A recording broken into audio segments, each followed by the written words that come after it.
네, 새 예산안 심사가 시작되면서 여야 공방이 뜨겁습니다. 특히 무상복지 예산, 공무원 연금 개혁 등을 놓고 맞서고 있는데요. 이 사자방, 즉 4대강 자원외교, 방산 비리를 국정조사를 놓고도 팽팽한 신경전을 벌이고 있습니다.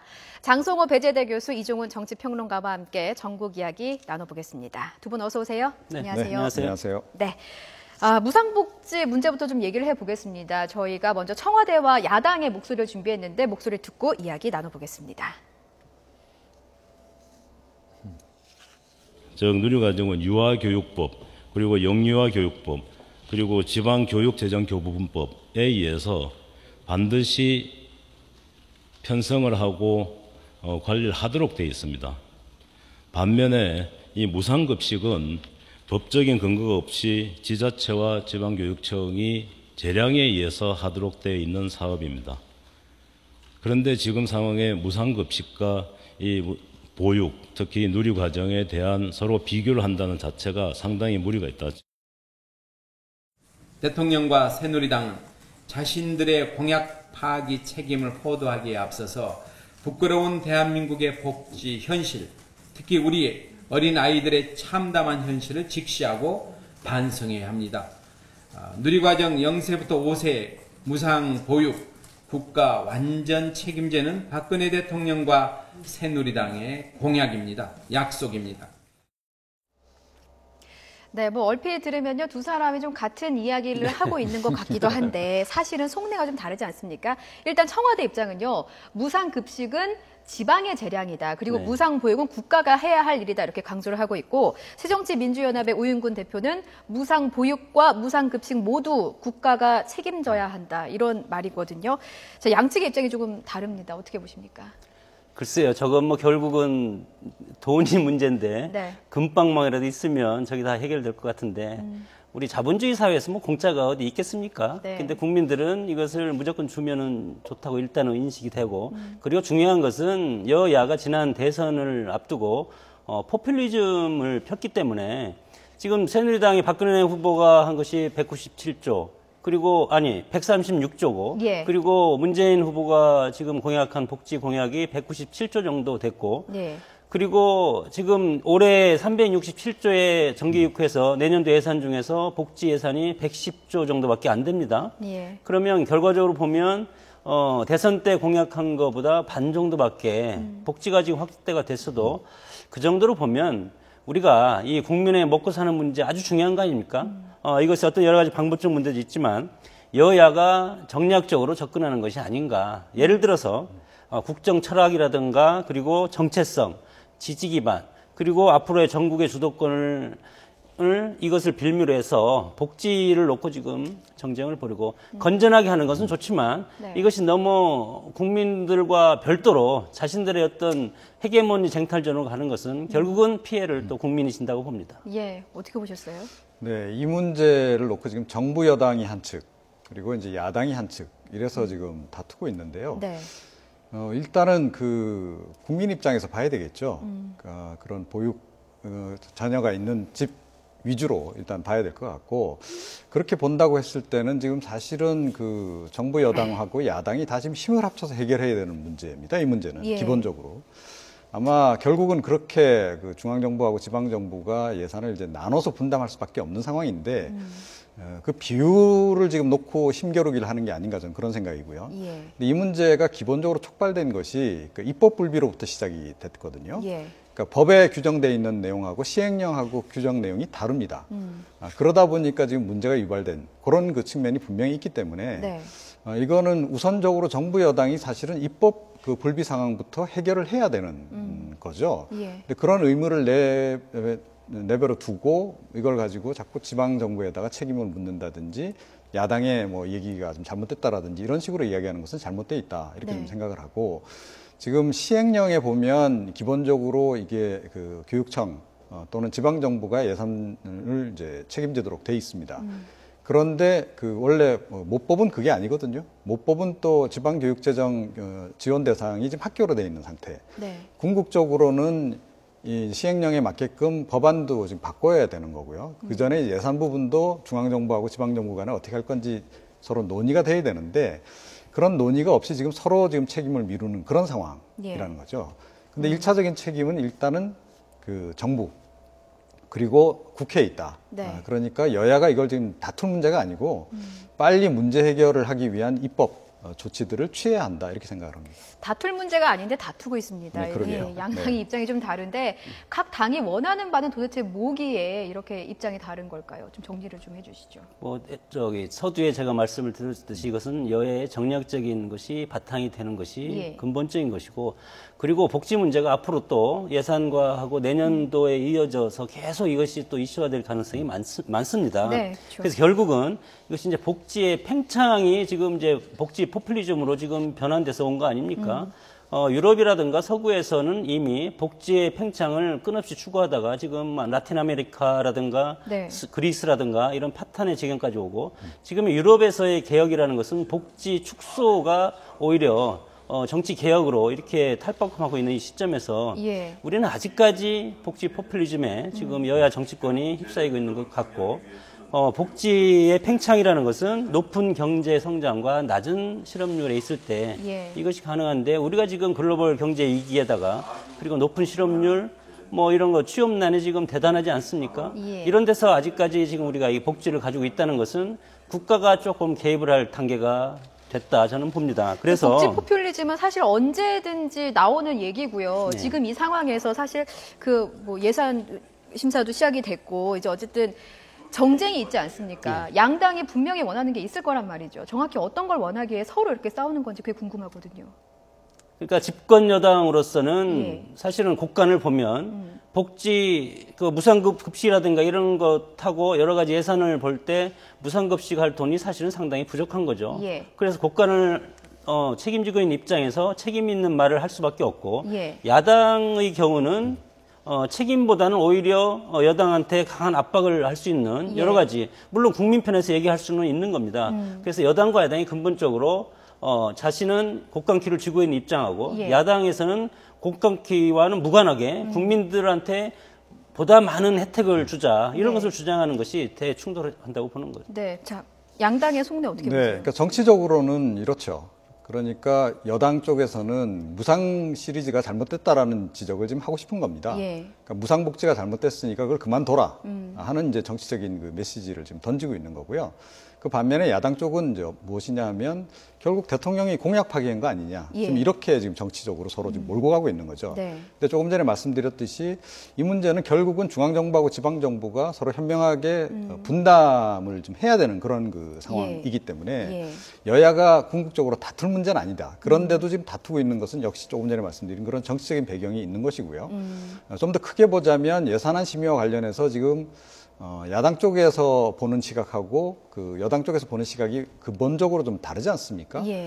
특히 야당 쪽에서는 지금 어떻게든 그 부자 감세 조치 취했던 것을 원위치 시키려고 하는 것이 목적입니다. 그래서 증세를 시켜서 세원을 확보해서 무상복지도 정상적으로 하고 경기 활성화라든가 민생 부분도 해결을 하자, 이런 이제 얘기를 하고 있는 거고요. 그러기 위한 이제 예산 심의 관련한 압박을 지금 이제 하는 겁니다. 그 반면에 이제 정부 여당 쪽에서는 가능하면 이제 그 부자 감세 조치를 원치시키지 않는 범위 내에서 문제를 좀 해결하고 싶은 건데요. 그런데 지금 경기가 나쁘다 보니까 세수가 계속 덜 거치고 있고 계속 국가 부채는 늘어난다는 거죠. 그러니까 국가 부채가 늘어나는 거 역시 부담스럽고 또 지적이 많이 나오니까 가능하면 지방에서 좀 부담시킬 수 있는 것은 최대한 부담을 시키려고 하는 그런 의도가 있는 겁니다. 이번 그 무상보육 관련해서도 지금 중앙정부하고 여당은 무슨 얘기를 하냐면 돈이 없으면 차라리 지방채 발행하는 걸 허용하겠다, 이런 얘기입니다. 이건 뭐냐면 중앙정부에서 빚을 더 이상 좀 내기가 좀 뭐하니 당신네들 빚내서 쓰시오, 그 얘기란 말입니다. 그러니까 결국은 이건 나쁘게 보자면 책임을 전가하는 거죠.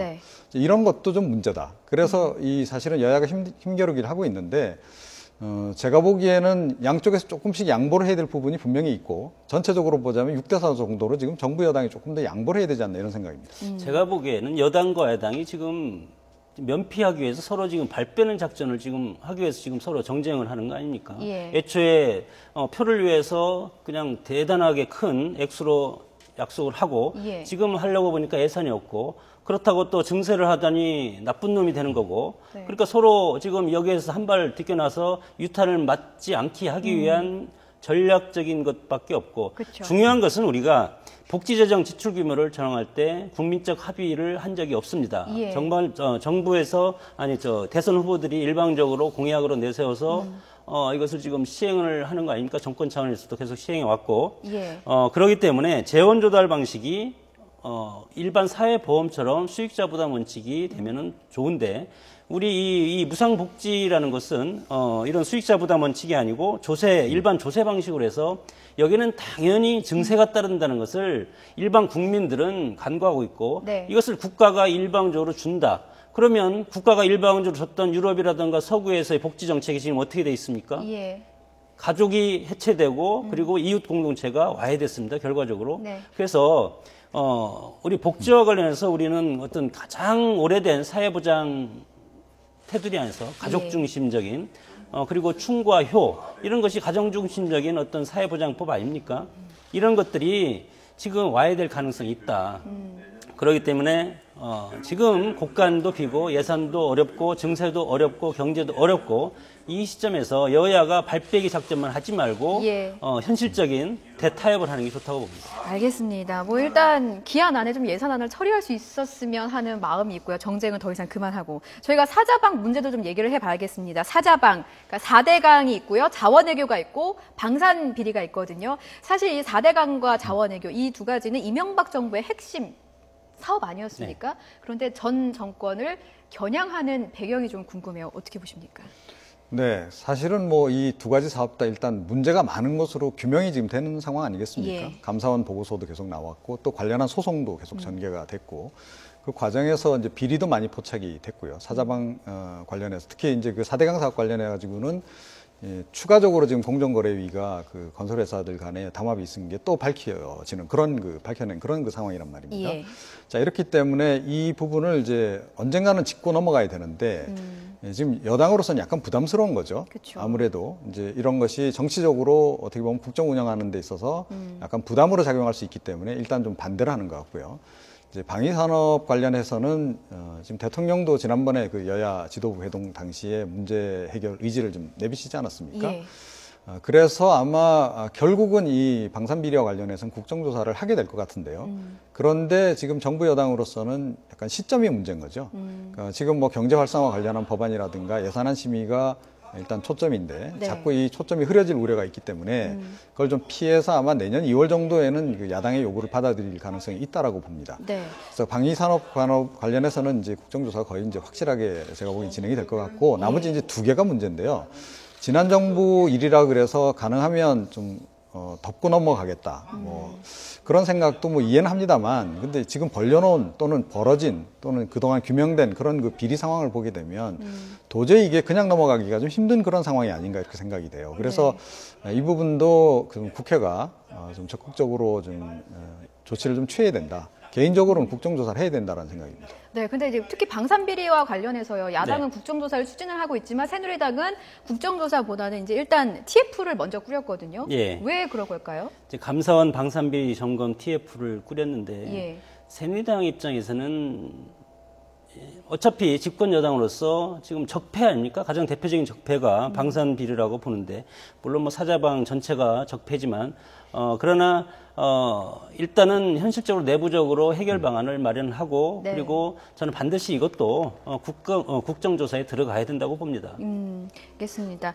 자, 저희가 좀 나눌 얘기가 많아서요. 일단 여론조사 결과 얘기를 좀 하나 더 해보겠습니다. 국회와 여야를 바라보는 국민들의 시각은 어떨지 좀 궁금해서 알아봤는데요. 한국갤럽이 국회와 여야 역할 수행이 제대로 이루어지고 있는지를 조사를 했습니다.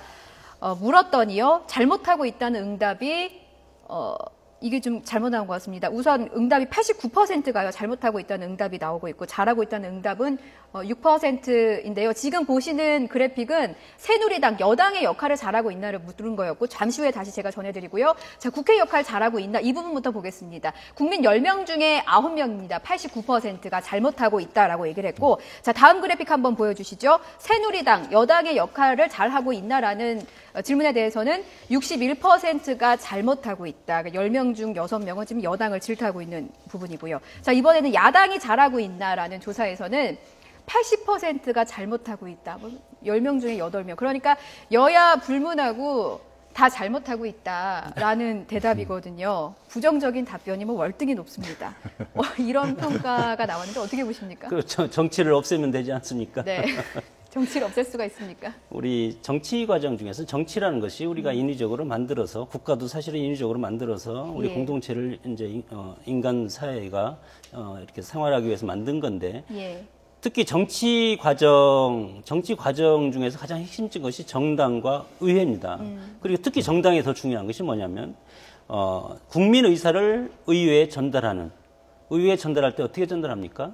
이것을 어떤 여러 가지 혼란과 갈등을 질서로 정당에서 흡수를 해가지고 이것을 의회에 전달해서 의회에서 입법 절차를 거쳐 제도화해서 이것을 시행하는 거 아닙니까? 행정부에서. 그렇죠. 그러나 우리 정당들은 표를 부과하는 정당의 행태를 띠기 때문에 분열주의 정치를 하고 있는 것이 문제고 국민들을 각각 사안에 대해서 지금 각각 딴소리를 하면서 가장 핵심적인 예를 들어서 남북 이데올로기라든가 복지라든가 그리고 지역이라든가 이것을 쫙 던짐으로써 50%는 내 표가 된다는 우리 한국 정치의 아주 나쁜 어떤 아킬레스건이죠. 이런 것들이 정치인들, 특히 정치인들의 집단인 정당에서 이런 것을 이용하기 때문에 통합의 정치라든가 미래의 정치라든가 이런 것보다는 국민들이 불신하는, 그리고 국민들이 국민의 대표임에도 불구하고 찍어줄 때만 국민들을 하늘처럼 모시고 일단 당선되면 쉽게 말하는 게 있죠. 코빼기도 안 보인다는 동네에서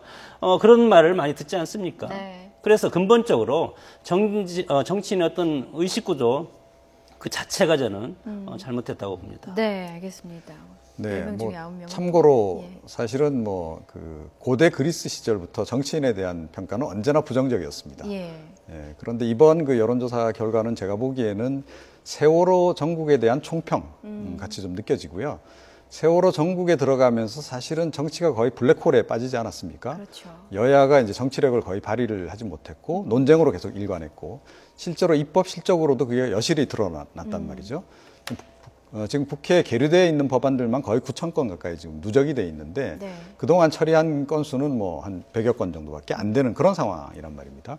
자, 그러다 보니까 그 생산성 자체에 대해서 국민들이 굉장히 의구심을 좀 갖고 있는 그런 상황이고 특히 그 여야 지도부가 좀 정치력을 발휘하지 못한 부분에 굉장히 실망을 좀 많이 하는 것 같아요. 그러니까 과거에도 여야는 언제나 이렇게 다퉜고 서로 정쟁이 있었지만 그럼에도 불구하고 뭐 해야 될 일들은 기본적으로 해가면서 다퉜는데 이번 19대 국회는 그 해야 할 일조차도 좀 외면하고 서로 다투는데 열중하고 있다. 이런 인식이 굉장히 강한 것 같고요.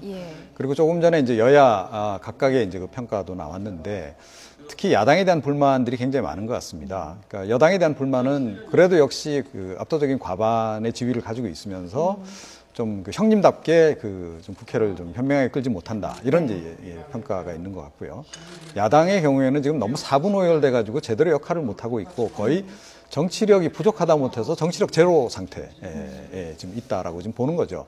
그래서 그 불만들이 지금 이번에 여실히 좀 표현된 게 아닌가 이렇게 생각합니다. 네. 마음은 콩밭에 가 있는 거죠. 입법 활동을 해야 되는데 뽑아주면 다음 전대 준비하고 누구한테 줄 서야 되는지 보스한테 줄 서야 보스 찾아다니고.